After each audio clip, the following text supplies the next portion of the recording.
Hey guys welcome to the trader seminar. So let's see contents को किस तरीके से ट्रेड कर सकते हैं, उसके पीछे का लॉजिक क्या है। तो प्राइस को अगर आप देखोगे किस तरीके से कल प्लान कर सकते हैं, किस तरीके से मार्केट दिख रहा है, वहाँ पे प्लान आउट होना चाहिए।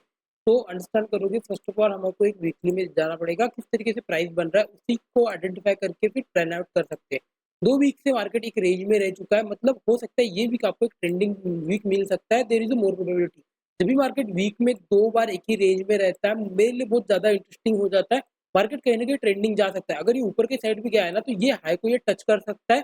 ऊपर के साइड अगर जाता है तो और नीचे के साइड जाता है, तो हमको किस तरीके से दिखेगा, ये आया, यहाँ पे पॉज़ लिया 2 वीक, फिर ये नीचे ब्रेकडाउन कर जाएगा और ये बड़ा टाइम में ये नीचे के साइड बहुत फॉल कर सकता है कंटिन्यूअसली। और हमको एक अच्छा खासा मार्केट दिख सकता है नीचे के साइड फिर से। लेकिन ये 2 वीक से ट्रेड किया है, तो ये वीक में हमको कहीं न कहीं मोमेंटम मिलने वाला है। आई होप पॉइंट आपको समझ में आ रहे होंगे। चलो अभी देख लेते हैं मार्केट डेली पे किस तरीके से दिख रहा है, जिस तरीके से हम प्लान आउट कर सकते हैं। डेली पे अगर आप देखोगे कहीं न कहीं एक स्ट्रॉन्ग कैंडल बनाया है। मतलब ये स्ट्रॉन्ग को कैंडल को अगर एक फॉलो थ्रू मिल जाता है, तो फिर हम मान सकते हैं कि हाँ, मार्केट अभी थोड़ा-सा पॉजिटिव जा सकता है, फिर नीचे के साइड थोड़ा टाइम लेगा मार्केट। ऊपर के साइड यहाँ पे एक रेजिस्टेंस दिख रहा है, मतलब मार्केट जब तक इस तरीके से एक मोमेंटम नहीं देता है, हम एग्रेसिवली नहीं कर सकते। लेकिन इस एरिया के हम ट्रेड कुछ प्लान आउट कर सकते हैं, लेकिन क्वांटिटी कम रखना, बिकॉज़ जब तक इस तरीके से एक मोमेंटम हमको मिलता नहीं है, हम प्लान आउट नहीं करेंगे। व्हेयरएज़ अगर मार्केट कल नेगेटिव ही खुलता है, तो फिर ये सेलिंग के लिए फिर से कंटिन्यू होगा और मार्केट नीचे की साइड आ सकता है। इस तरीके से कुछ मार्केट में पैटर्न बन सकता है। आई होप पॉइंट आपको समझ में आ रहे हैं। चलो इन डिटेल्स में देखते हैं 50 मिनट में किस तरीके से प्लान आउट करना चाहिए, कहाँ पे ट्रेड करना चाहिए, किस तरीके से ट्रेड प्लान कर सकते हैं। तो हमारे लिए एक पॉइंट कंफर्म हो चुका है कि यहाँ पे एक रेजिस्टेंस मिलने वाला है ऊपर के साइड। जब भी मार्केट इस एरिया में आएगा, हमें एक रेजिस्टेंस मिलने वाला है इसी एरिया में। तो हम किस तरीके से प्लान आउट करेंगे, प्रीवियसली अगर आप देखोगे 50 मिनट में ये कहीं न कहीं कंसोलिडेट हुआ है। मतलब अगर यहाँ पे 50 मिनट का ग्रीन कैंडल क्लोज़ करना चाहिए, ना कि ये क्रॉस आउट करे। अगर ये क्लोज़ कर रहा है, तो आप एक पुट शॉट करके रखना यहाँ पे एक स्टॉप लॉस के साथ, और देखना क्या मार्केट अगर यहीं पे सस्टेन कर रहा है, फिर 1 या 2 दिन बाद ये यहाँ पे जब सस्टेन करेगा, फिर हम एग्रेसिवली प्लान करेंगे। व्हेयरएज़ अगर गलती से अगर यहाँ पे नेगेटिव खुल जाता है, ये फिर से कंटिन्यूएशन के लिए जाएगा और नीचे की साइड मोमेंटम कर सकता है। हमने लास्ट टाइम प्लान किया था, मार्केट ट्रेंडिंग हो चुका है, कहीं न कहीं एक रिवर्सल या तो एक पॉज़िटिव डे आ सकता है और रिवर्सल आ गया मार्केट में। अभी अगर आप देखोगे रिवर्सल स्ट्रॉन्ग दिख रहा है, तो कहीं न कहीं बाइंग के साइड मार्केट हुआ है। अगर यहाँ पे कहीं तो खुलता है, हो सकता है कल के दिन मार्केट मोमेंटम ना दे, 1 दिन और वेट करे। लेकिन अगर नेगेटिव बहुत बड़ा खुला, इस ट्रेंड के 50% के नीचे खुला, तो मैं सेलिंग करने के लिए इंटरेस्टेड हूँ। आई होप पॉइंट आपको समझ में आ रहे होंगे। तो एक ही कंडीशन में अगर गैप अप खुलता है, फिर मैं इंटरेस्टेड नहीं हूँ। हो सकता है मार्केट एक दिन यहाँ पे वोलेटिलिटी क्रिएट करे, तो अगर ट्रेड भी करना है तो 12-1 बजे के बाद कम क्वांटिटी में। आई होप पॉइंट आपको समझ में आ रहे होंगे। चलो अभी निफ्टी बैंक को देखते हैं, वहाँ पे किस तरीके से ट्रेड कर सकते हैं, वहाँ पे किस तरीके से ट्रेड होना चाहिए।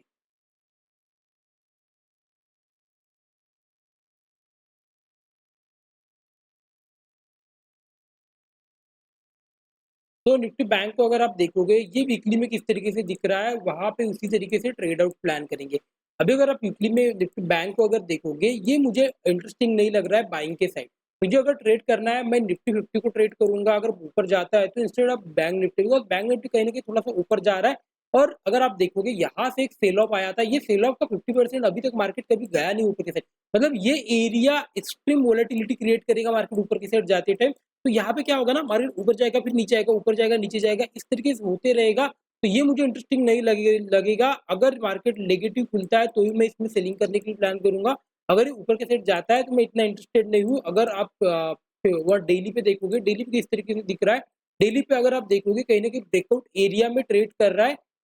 अगर आप डेली प्राइस एक्शन को देखोगे, ब्रेकआउट एरिया में तो ट्रेड कर रहा है, लेकिन अगर आप वीकली पे देखोगे 50% का स्टॉप लॉस कहीं न कहीं यहाँ पे दिख रहा है। ये गैप क्रिएट हुआ है, मतलब मार्केट हो सकता है पहले यहाँ तक मूव करे, फिर मार्केट वोलेटिलिटी क्रिएट करे। तो बड़े टारगेट्स तो नहीं प्लान कर सकते बहुत ज़्यादा, लेकिन 300-400 पॉइंट के लिए मार्केट मोमेंटम कर सकता है यहाँ से अगर मोमेंटम होता है। लेकिन अभी अगर आप देखोगे स्ट्रॉन्ग कैंडल कहीं न कहीं क्लोज़ किया है, इसके ऊपर हम वैसे भी बाय करने के लिए प्लान करेंगे। अच्छे एरिया में तो क्लोज़ किया है मार्केट, मेबी हो सकता है आपने ट्रेड भी किया होगा, बिकॉज़ हमने प्लान किए थे मार्केट जहाँ पे दिख रहा है, यहाँ से सेल ऑफ आना स्टार्ट हुआ है। हमने प्लान किए थे लास्ट टाइम, इसके ऊपर अगर मार्केट निकलता है, ये बाइंग का एरिया बन जाएगा। अभी अगर आप देखोगे यहाँ से मार्केट ऊपर की साइड निकल रहा है, ये बाइंग का एरिया बन चुका है। मतलब यहाँ पे कहीं पे भी अगर मार्केट मिलता है हमें, तो हम फिर से बाइंग के लिए प्लान करेंगे। इसको ऊपर की साइड जाएगा, हो सकता है टारगेट बहुत बड़े ना मिले, लेकिन हम रिस्क रिवॉर्ड के हिसाब से 1:2 1:3 के लिए प्लान आउट करेंगे। या तो हम पुट शॉर्ट करेंगे instead of call buy, because क्या है ना, कॉल बाय करेंगे तो हमको इंस्टेंटली रखना पड़ेगा, बिकॉज़ अगर मार्केट यहाँ पे रेंज में रह गया तो फिर अच्छा पैसा नहीं मिलेगा। लेकिन हम पुट शॉर्ट करते हैं, तो यहाँ पे अगर मार्केट रेंज में भी रहता है, तो कुछ ना कुछ अकाउंट में आ जाएगा। आई होप पॉइंट आपको समझ रहे हैं। गलती से भी मार्केट इस एरिया में नहीं खुलना चाहिए। अगर इस एरिया में मार्केट खुला, ये फिर से सेलिंग के लिए आना स्टार्ट हो जाएगा। और ये नीचे की साइड आएगा। अभी अगर मार्केट नीचे ब्रेक डाउन करता है, ये एरिया मल्टीपल टाइम रिटेस्ट हुआ है, मार्केट सेल ऑफ के लिए आ जाएगा बिकॉज़ निफ्टी 50 भी अच्छा खासा दिख रहा है। अगर सेल ऑफ कंटिन्यू करता है तो व्हेयरएज़ अगर मार्केट बाइंग के लिए जाता है तो हो सकता है निफ्टी बैंक थोड़ा-सा पॉज़ ले, बिकॉज़ जिस हिसाब से निफ्टी बैंक मूव किया है प्रीवियसली निफ्टी से भी थोड़ा ज़्यादा मूव कर लिया है, तो ऊपर की साइड जब भी ये जाएगा ना, ये रेजिस्टेंस तो हिट करने वाला है, ये गैप्स फिल करेगा, तो हो सकता है स्लो मोमेंटम दे। तो मैं थोड़ा इंटरेस्टेड नहीं हूँ जब तक ये वीकली में अच्छा खासा नहीं दिख जाता। एक बार ये इसको इस एरिया में आने दो, एक बार ये मार्केट इस तरीके से यहाँ पे वेट करने दो, फिर जब ये निकलेगा ना तभी ऑप्शन बाइंग का मोमेंटम रहेगा, मैं एग्रेसिवली फिर से बाय करूँगा। आई होप पॉइंट आपको समझ में आ रहेंगे। अभी मार्केट अच्छा दिख रहा है, डेफिनिटली निफ्टी 50 अच्छा दिख रहा है इंस्टेड ऑफ निफ्टी बैंक। में ट्रेड के लिए फोकस करेंगे instead of bank Nifty. I hope video आपको पसंद आया होगा। वीडियो अच्छा लगा तो like and subscribe, thank you so much.